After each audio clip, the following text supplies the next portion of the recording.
As promised, we're going to work today on a second stone from the Black Opal Direct beginner's parcel, but this time instead of using the wet stones, we've got a whole heap of sandpaper.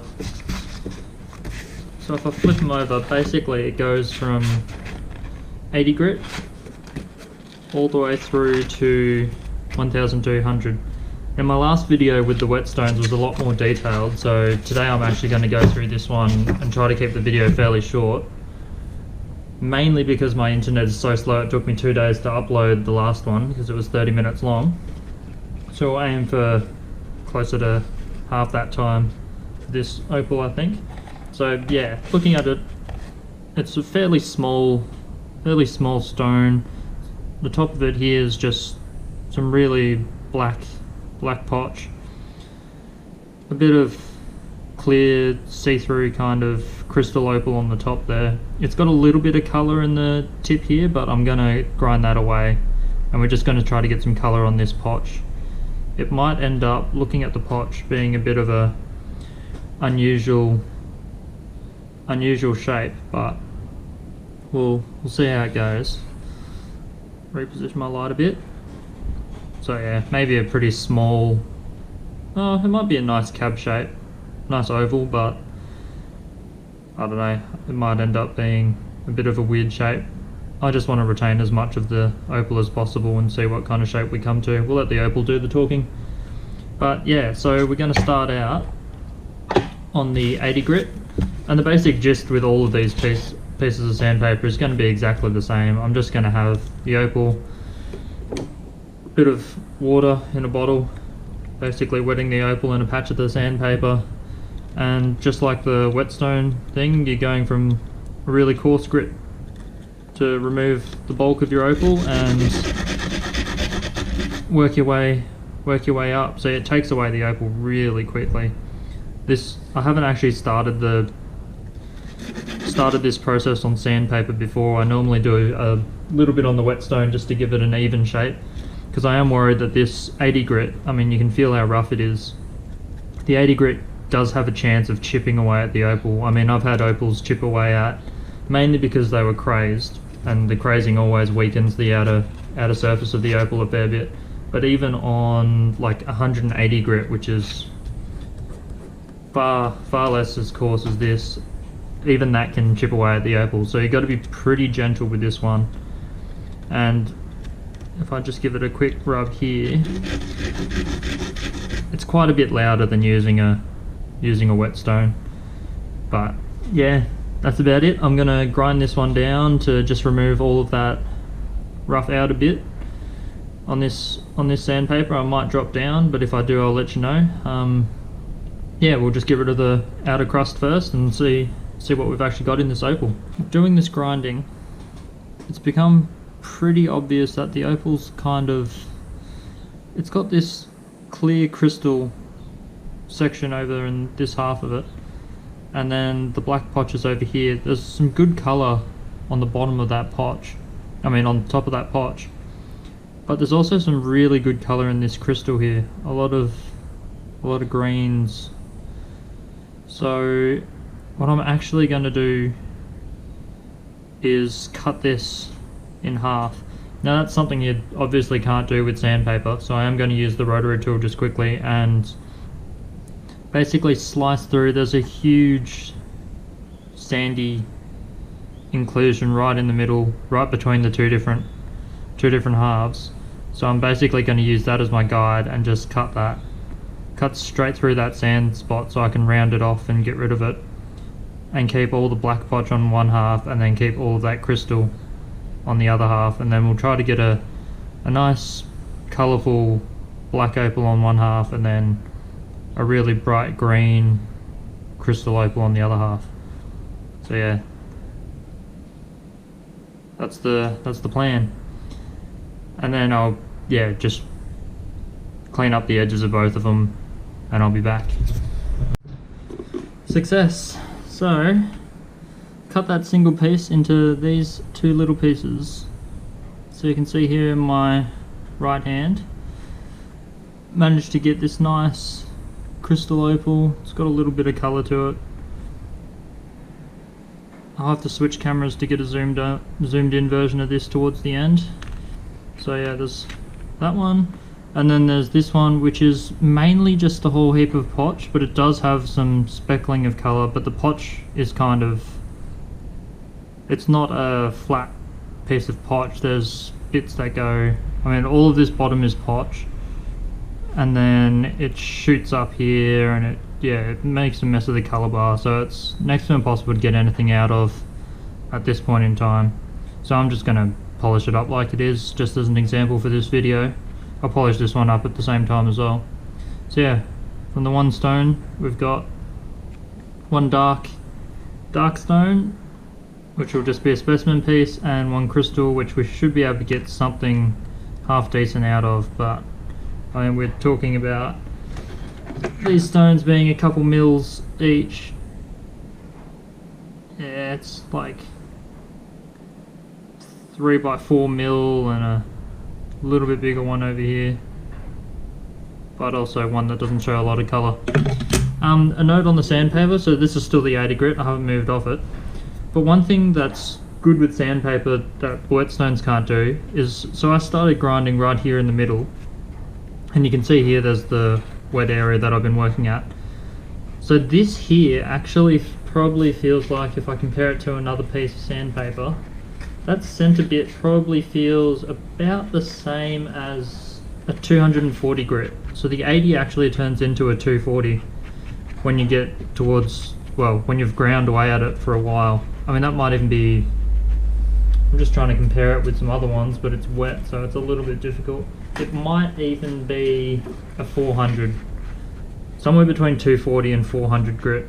And then you go out a little bit more and you're like, oh yep, that's getting closer to 200, maybe 100, and then here you're back up to 80. So what you can do is, when you're doing some coarse adjustments to these stones, you can grind away on your 80, but as you start getting closer to the colour bar, you just move on in and start grinding in the centre here where it's a lot smoother, and you're effectively using like a 300, 400 grit sandpaper, because it does wear down pretty fast. And this is wet and dry sandpaper, I don't know if I mentioned that before, and I'm doing it just on top of a thin, really thin piece of packing foam.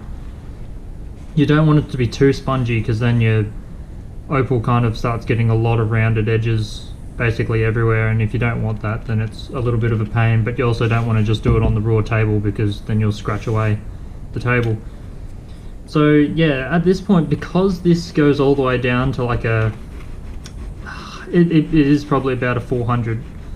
Since that is about a 400 grit, I'm actually going to jump in sandpapers through to probably the 800 and give these a quick once over with the 800, and then yeah, after that the 1200, and then the cerium oxide on leather, which is just here.